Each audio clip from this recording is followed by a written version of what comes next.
చాలా మందికి ఉపయోగపడే ప్రశ్న ఏంటంటే, హ్మ్.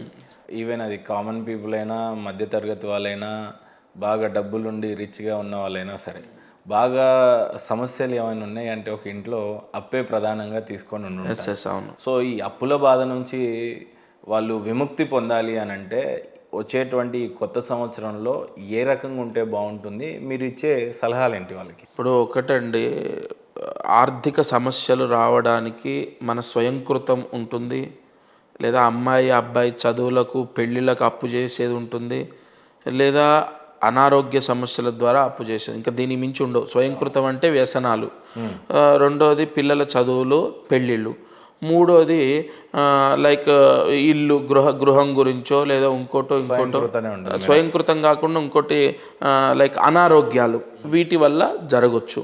కాబట్టి అది మనం ఆన్సర్ ఇవ్వడానికి ఈ సంవత్సరం బాగుంటుందని చెప్పగలుగుతాం, కానీ ఎగ్జాక్ట్గా పలానా రంగయ్య లేదా పలానా రామూర్తి గారు ఈ వ్యాపారం చేస్తున్నాడు, ఈ సంవత్సరం అప్పులన్నీ తీర్చుకొని 100% సేఫ్ జోన్లోకి వస్తాడన్నది వాళ్ళ వ్యక్తిగత జాతకం చూస్తేనే తెలుస్తుంది. అండ్ దానికి దగ్గర రెమెడీస్ ఎలా ఉంటాయంటే, ప్రతిదానికి హోమం చేయాలని ఏమి ఉండదు. ఒక క్షేత్రంలో పలానా నక్షత్రంలో నిద్ర చేస్తే ఒక దోషం పోతుంది. ఇప్పుడు ఒక వ్యక్తికి మాల్య దోషం ఉంది. ఆ దోషం వల్ల ఏమవుతుంది, ఏం చేసినా ఆ పని అక్కడే ఆగిపోతుంది. పలానా నక్షత్రంలో ఈ వ్యక్తి పలానా క్షేత్రంలో నిద్ర చేస్తే ఆ దోషం పోతుంది. ఆ పోయిన తర్వాత అంతా చేసిందంతా కలిసి వస్తుంది.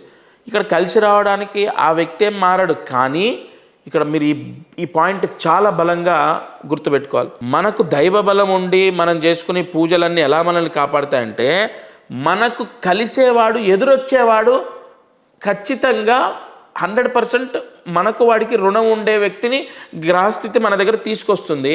100% వాడి వల్ల మనకు లాభం జరుగుతుంది, మన దశ మారుతుంది.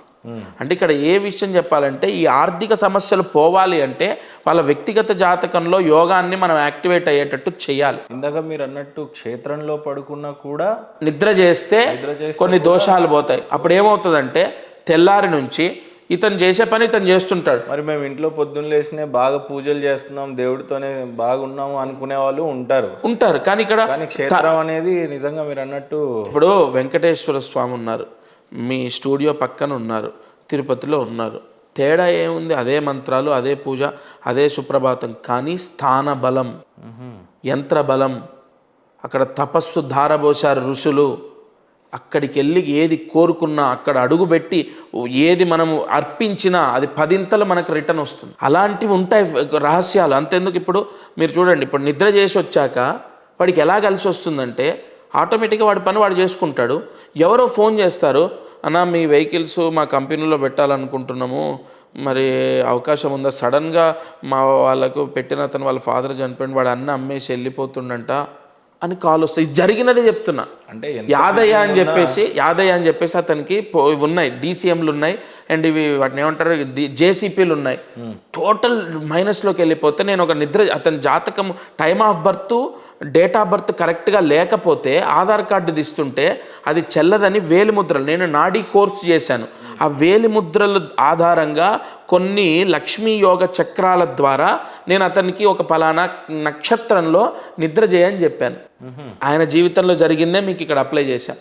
ఎవరో రెగ్యులర్గా ఉన్న వాళ్ళు 2.5 లక్షలు ఫర్ మంత్ కంపెనీ నుంచి వస్తుంది, ఆయన చనిపోతే వాళ్ళ అబ్బాయి మెయింటైన్ చేయలేడు, ఇతనికి ఆ యోగం పట్టింది, కాంట్రాక్ట్ వచ్చేసింది. అప్ టు దాదాపు 9 ఏళ్ళు. అంటే ఇక్కడ ఎంత పెద్ద బిజినెస్ మ్యాన్ అయినా, ఎవరైనా ఎంత బిజీగా ఉన్నా క్షేత్రాలను సందర్శించడం వల్ల, నాట్ ఓన్లీ క్షేత్రం అండి, క్షేత్రం వల్ల ఉంటుంది, కొన్ని దానాల వల్ల ఉంటాయి. ఇప్పుడు పలానా స్వాతి నక్షత్రంలో పెసర్లు దానం చేస్తే చదువులో యోగం తెలుసా? మళ్ళీ ఏ నక్షత్రం వాళ్ళు చేయాలి? అశ్విని నక్షత్రం వాళ్ళు చేయాలి. ఇటువంటి రహస్యాలు ఉంటాయి, వాటిని అప్లై చేయాలి. అందరూ మహేందరు నేను అందరం వెళ్ళి పెసర్లు దానం చేస్తే ఐఏఎస్లు ఐపీఎస్ అలా కాదు. అశ్విని నక్షత్రం వాళ్ళు స్వాతి నక్షత్రంలో పెసర్లు దానం చేయాలి. అంటే ఈ రకంగా ఈ ఫార్ములాస్ తెలుసుకోవాలి, కానీ ఈ జాతకాలు అవి ఇవి అని వితండవాదం చేసుకుంటూ కూర్చుంటే ఇంకా దరిద్రుడు అనుకో, టైం వేస్టే అండి, టైం వేస్ట్. ఇంకోటి నాట్ ఓన్లీ జాతకం అండి, ఇప్పుడు ఐఏఎస్ అవ్వాలంటే పెసర్లు దానం చేస్తే అవుతారా? అన్నీ అయిపోయిన అంటే నువ్వు చదువుకోవాలి, నీ శ్రద్ధ ఉండాలి, లాస్ట్లో ఇంటర్వ్యూ జరిగాక నువ్వు ఎస్ఆర్ నో అన్నది ఫైనల్ అవుతుంది, లేదా సిఏకి సంబంధించి ఫైనల్ ఎగ్జామ్ ఉంటుంది. అలా నీకు ఫైనల్ జడ్జిమెంట్ అయ్యేది భగవంతుడి చేతిలోనే ఉంటుంది. నీ జీవితం ఆయన భిక్ష. అక్కడ ఈ పుణ్యం అంతా అప్లై అవుతుంది. ఫలానా ఇంటర్వ్యూలో నువ్వు సెలెక్ట్ అవుతావు చూడు, ఎదుటివాడు కూడా మిషన్ ఏం కాదు, మనిషే కదండి. అతన్ని నువ్వు ఇంప్రెస్ చేస్తేనే కదా అతను నీకు 100% మార్కులు వేసేది. అతన్ని ఇంప్రెస్ అయ్యేటట్టుగా నీకు అన్నీ, ఇప్పుడు మీరు అడిగిన దాంట్లో నాకు అన్నీ గుర్తొస్తాయా? అన్నీ గుర్తురావు. బట్ భగవంతుడి యొక్క అనుగ్రహం, నేను చేసిన పుణ్యం ఈ టైంకి నాకు గుర్తొచ్చేటట్టు చేస్తాయి.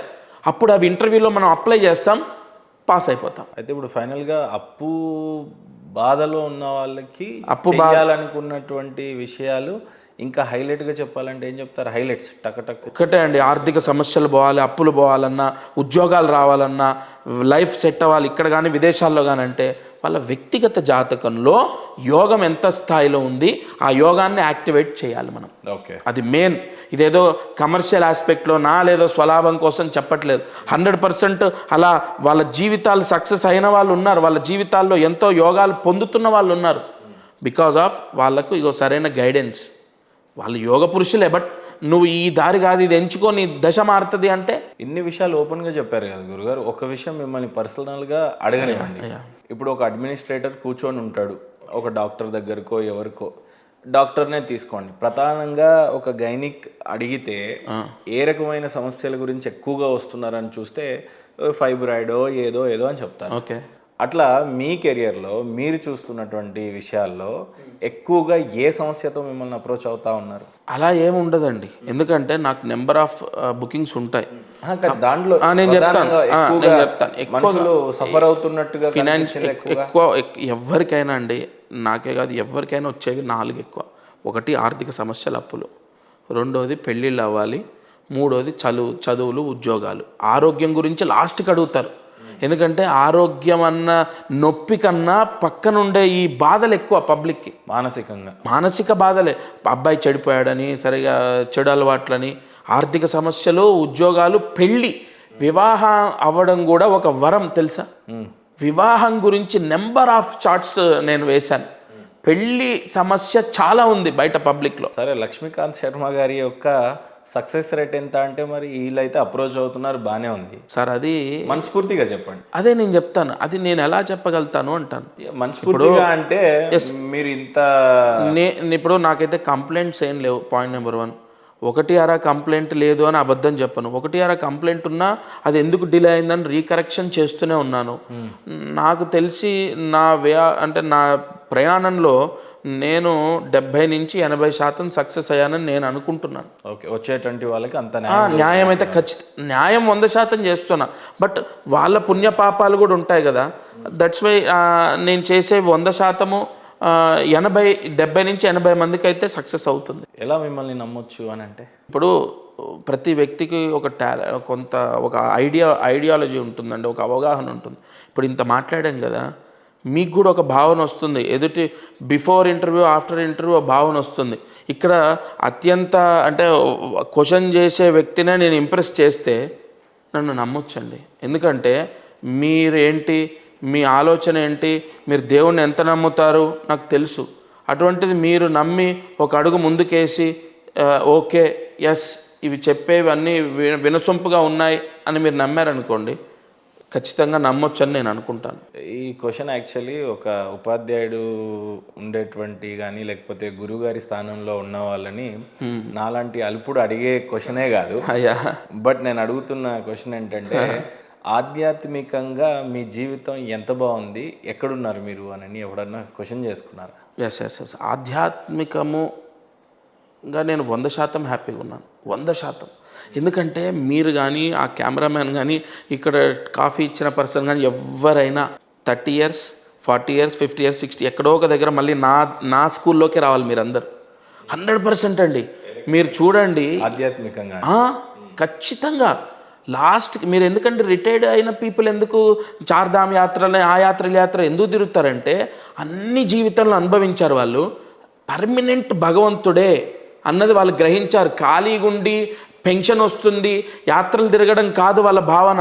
కొంతమంది అలా ఉండొచ్చు, బట్ హైలీ మెచ్యూరిటీ వస్తుంది వాళ్ళకు. ఎలా వస్తుందంటే జరిగినటువంటి లావాదేవీలో లాభ నష్టాలో జీవితంలో ఈ సర్కిల్ అయిపోతుంది 40 ఏళ్ళు. ఆటోమేటిక్గా ఫైనల్ ఇవన్నీ కాదు, మనకు అదే అత్యంత మనశ్శాంతి, అదే ఫైనల్గా అసలు మనం అందరం చేరుకోవాల్సింది అక్కడికే. ఇదే సత్యం, ఇది తప్ప ఏది లేదు అని గ్రహిస్తాడు. నీ ఈ వయసులో గ్రహించా, పూర్వజన్మ సుకృతం వల్ల మీరు వస్తారు, వారు వస్తారు, అందరు వస్తారు. కాబట్టి ఇప్పుడిప్పుడే ప్రారంభమైంది. నాలాంటి వాళ్ళు సాన పెట్టి మీలాంటి వాళ్ళని తీసుకొస్తారు. మా యొక్క జన్మరాహిత్యమే అది.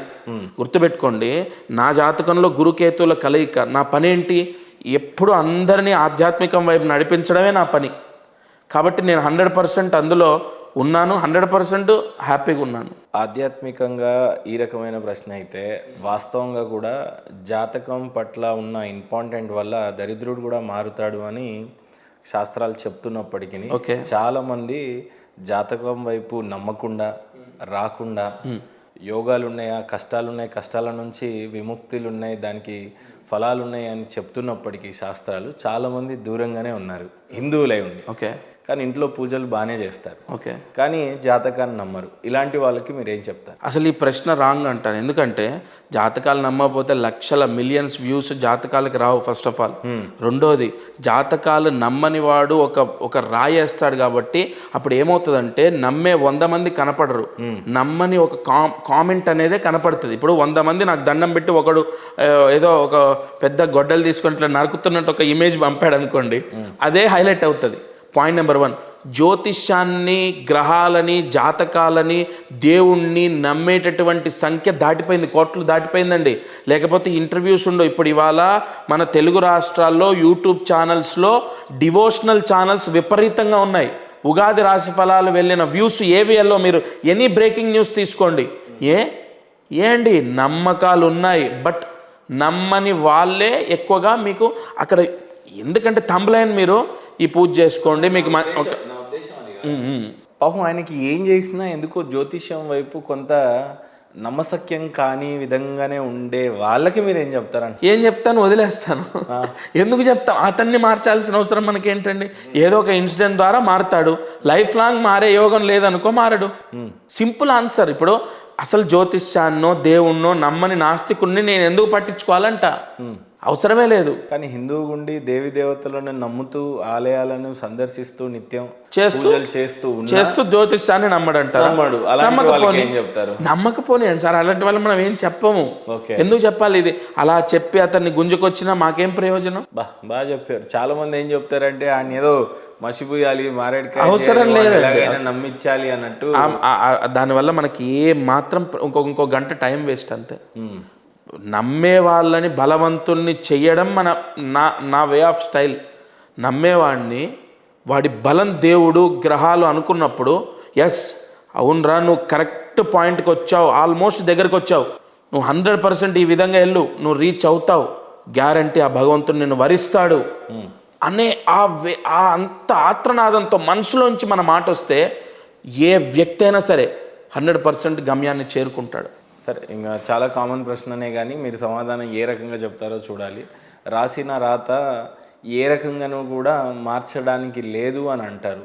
నిజానికి జాతకానికి మరి దీనికి ఏ రకంగా లింక్ చేస్తారు అప్పుడు మీరు? ఎస్ ఇప్పుడు మన తలరాత ఉంటుంది, తలరాతనే జాతకం. ఇప్పుడు మీ తలరాతలో ఏముంటుంది అంటే పలానా మీరు లవ్ మ్యారేజ్ చేసుకోవాలని మీ తలరాతలో ఉంది. నేను అదే చెప్తున్నా, మీ తలరాతని తెలుసుకోవడమే జాతకం అండి, జ్యోతిష్యము.